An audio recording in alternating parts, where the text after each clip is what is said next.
So I'm really trying not to be that guy, because there's always that guy that gets on a new thing, a new kick, and that becomes their personality. I don't want to be that guy. But you've heard me talk about, and I think I'll continue to talk about, the food we are consuming. To me, talking about what people eat is not that far from talking about their politics or religion. It makes them uncomfortable. But I just walked out of the grocery store. I got my food, I got my stuff, and I'm ready to go home. It's New Year's Eve. I'm going to shut it down. I got lots of meat. I got eggs. We're going to have some wintry conditions here in the coming days, so I want to make sure I got what I need. I don't want to backfill the kitchen with a bunch of junk food or anything, especially coming out of Christmas and things like that. I want to get started on the right foot. And I've been doing this for about 2 months now.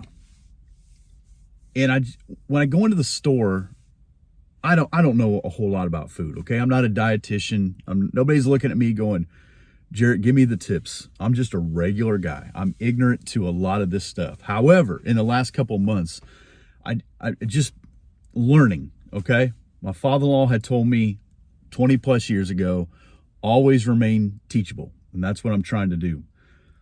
And in this season of life, when I'm looking at food and I'm looking at the grocery store and I'm looking at what they put in front of you and how they put it in front of you, you are set up to fail if you don't think for yourself. If you just go in and grab what you like or what looks good or what tastes good and it's easy, you're set up to fail. And what I mean by fail is you're going to feel like garbage. But you say, Jarrett, it's so hard. It's so complicated. Listen, man, I finished last in my high school class. You do not need a degree in foodology to understand this. What they are putting in your food, you say, oh man, I don't feel good. My body hurts. I got brain fog. We got depression. We got obesity. We have skin issues. We have all these issues, right? And we laugh when we eat a big meal and we, start ripping off some Z's and we're laying in the recliner and we're sleeping and we laugh and we think it's funny, or we just go, well, everybody's got a machine attached to their face when they sleep, and everybody's got this and everybody's got that. Not everybody. I'm finding out not everybody. And I just kind of accepted it for a long time as whatever, it'll be fine. You know what? If you're not sleeping well, it starts long before you ever get to your room. I've said that with intimacy with your bride. You want to be intimate with your bride? Oh, brother, that started probably yesterday. And it long before you ever get there. What you're eating right now and what you're doing and physical doing and your mental doing and all that will all impact when you get to bed tonight and how you sleep. It just does. You can't fake that. You can't fake what goes on in the body. Your body doesn't believe your excuses. You can choose to eat garbage and you can choose to eat whatever is easiest and whatever is convenient and whatever is just right out of the freezer and whatever keeps its color in the bag the longest and whatever ends with all the ATEs at the end and all the things that are pumped with different, and you can just eat it. And then you wonder why I don't feel right. Everything hurts. I'm depressed. I have anxiety. I have these terrible thoughts. Because you're filling your body with trash. That's what you get. 1 Corinthians 16:9, Paul says your body is a temple of the Holy Spirit. Think about that. What kind of temple are you giving the Holy Spirit? Bible's clear. What we take in, mind and heart, directly connected together. I also believe the waistline is right there as well. And here's the truth. It's not funny. We've bought into this lie, especially in America, that just being a weeble wobble, kind of obese. I used to make the joke, hey, I want to see how big I can get and still wear pants. I got that from Kevin James on King of Queens or something. It's a terrible joke.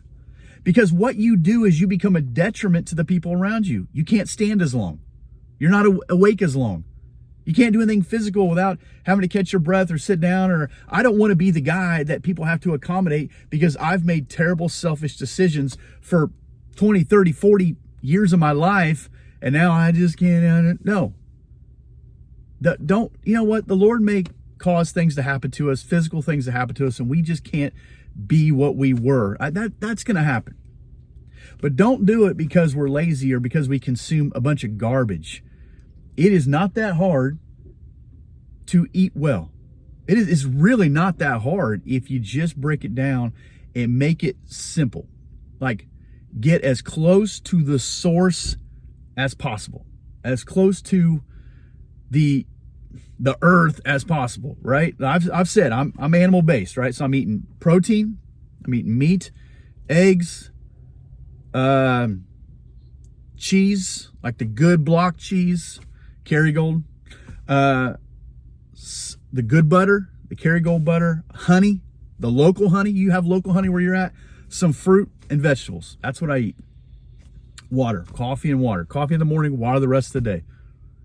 And then I take some supplements. I'm trying to see how that works. I don't have it figured out.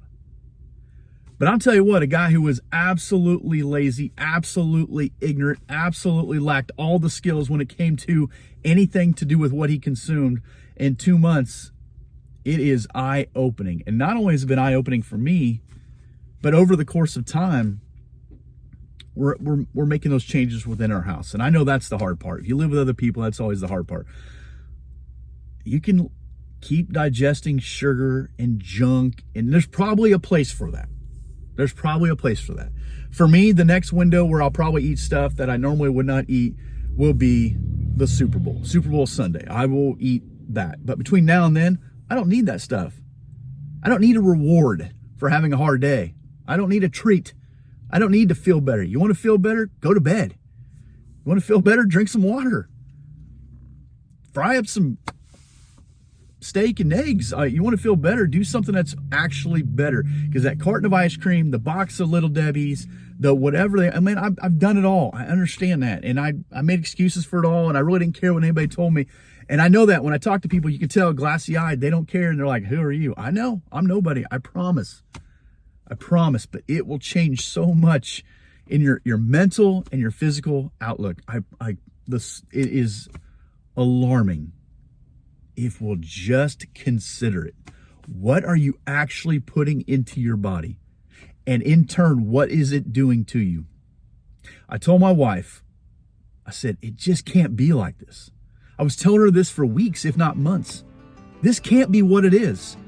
Like, I cannot spend the next 30, 40 years thinking this way, feeling this way, like getting through this can't be it. And I didn't have a clue what it was. By the grace of God, one day, I just decided I'm not going to live like that no more. And I promise you, brother, you change your diet, a lot of things will follow. I'd like to say it's just a thought, but it is the truth. It is reality. Do with it whatever you want. I'll talk to you in a bit.